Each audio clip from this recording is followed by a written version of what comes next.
Thanks. Peter Smith.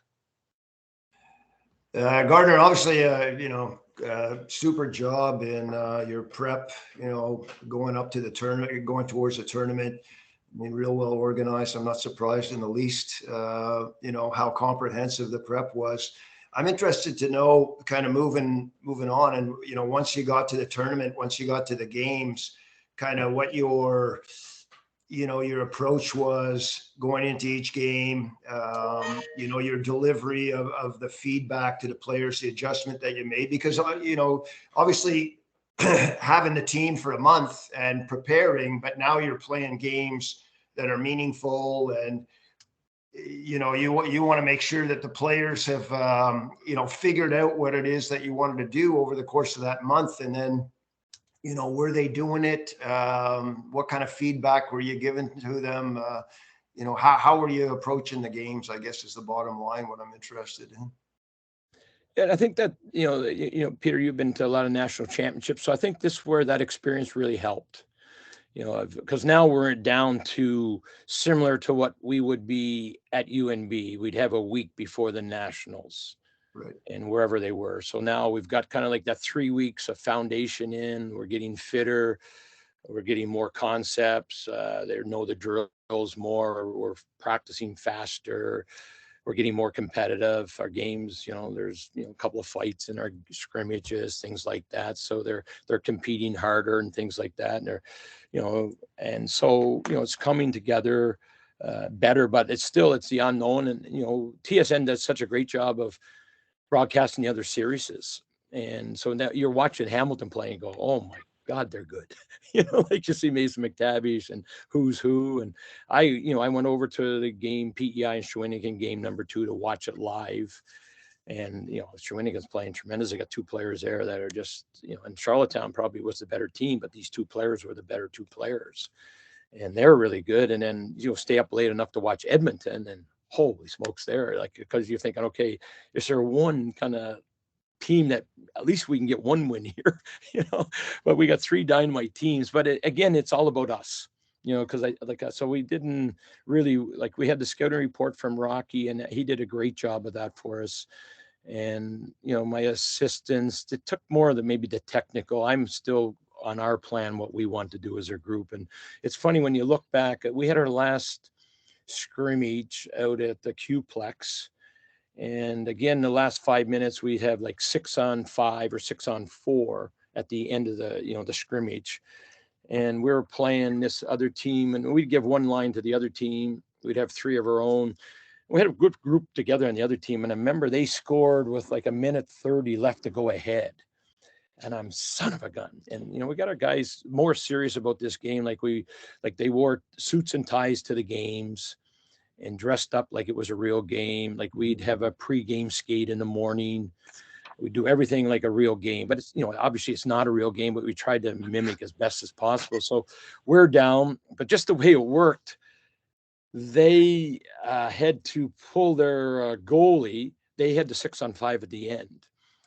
So they had the empty net, but just the way we worked it. And so we score shorthanded into the empty net with like 20 seconds left.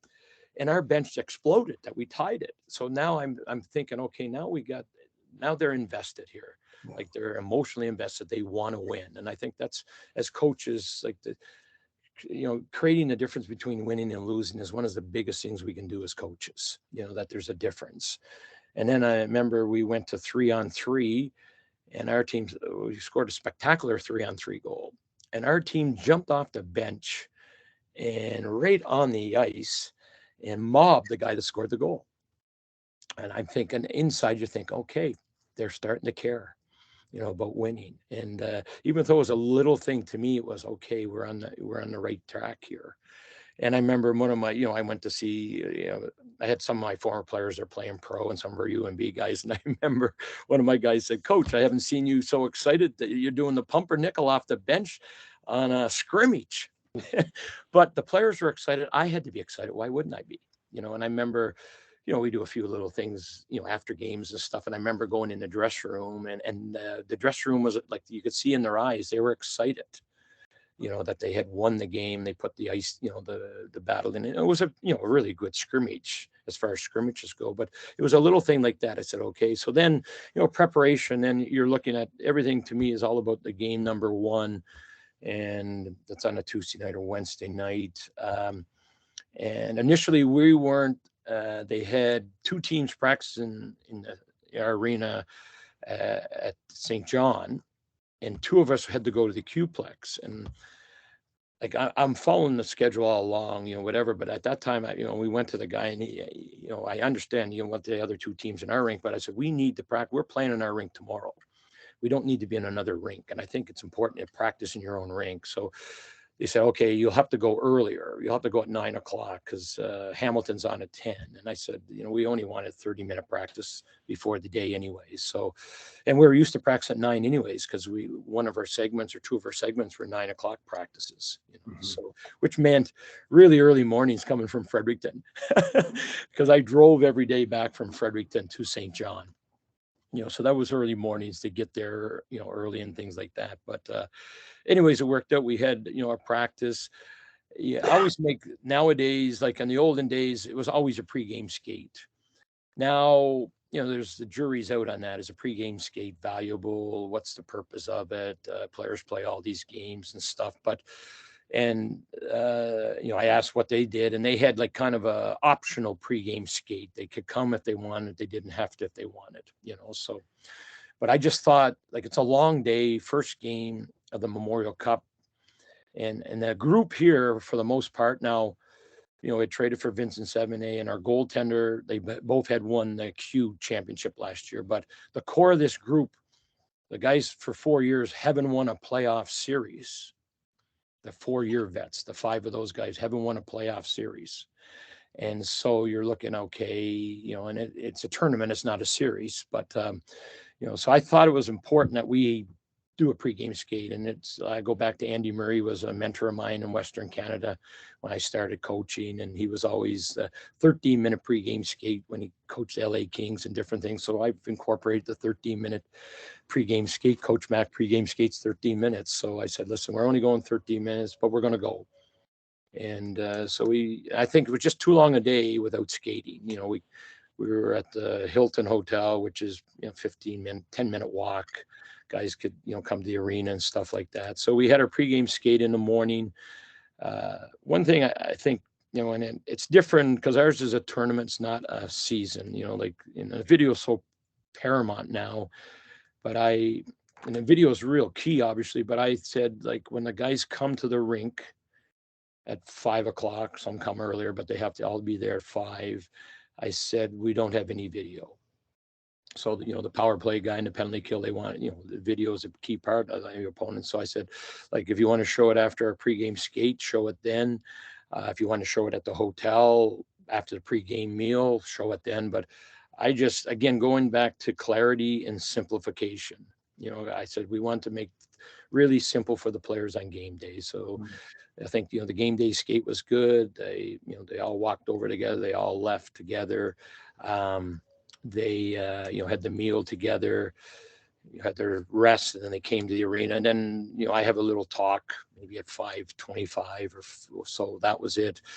We had our fitness guy in to do the movement prep with them to get them ready. We kind of changed that a little bit because they were, I guess, traditionally all season a slow start. The first periods were tough periods. So we just kind of changed that a little bit, just more probably the mindset. And, we're lucky in the first game that we scored early. I think it helped got the crowd into it and everything, but it was just trying to just be simple but build confidence. This is what we do. I had some experience of being to national championships before, and these are things that work for us, that type of thing. So, fortunate, I think they're in a good mindset when they got to the rink, and then, it's still, there's the unknown, and and another big thing about the Memorial Cup is the press coverage is incredible, like at a national championships at U Sport, we have 8 or 10 reporters after a game, maybe 12, and there's 25 or 30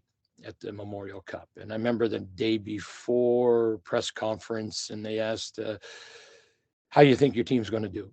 Or, and I said, well, let's look at here. I said, I checked with our analytics people and he checked. We're ranked number 9 in the queue based on our playoff performance. And I said, if you do the math, there's 3 leagues. So we're ranked number 27 in Canada. And we're playing number 1 ranked, we're playing number 2 ranked, and we're playing number 3 ranked. And we're ranked 27th. And then I said, we haven't played for 39 days. We haven't had a game for 39 days. I said, the coach, his in the CHL, his last game in the CHL was an assistant coach with Todd McClellan and Brad McEwen in 1999 for the Swift Current Broncos, and their record was 0-3-1. And he will make his debut as a head coach in game number 1 of the Memorial Cup. So I said, would you be fair to say we're the overwhelming underdogs?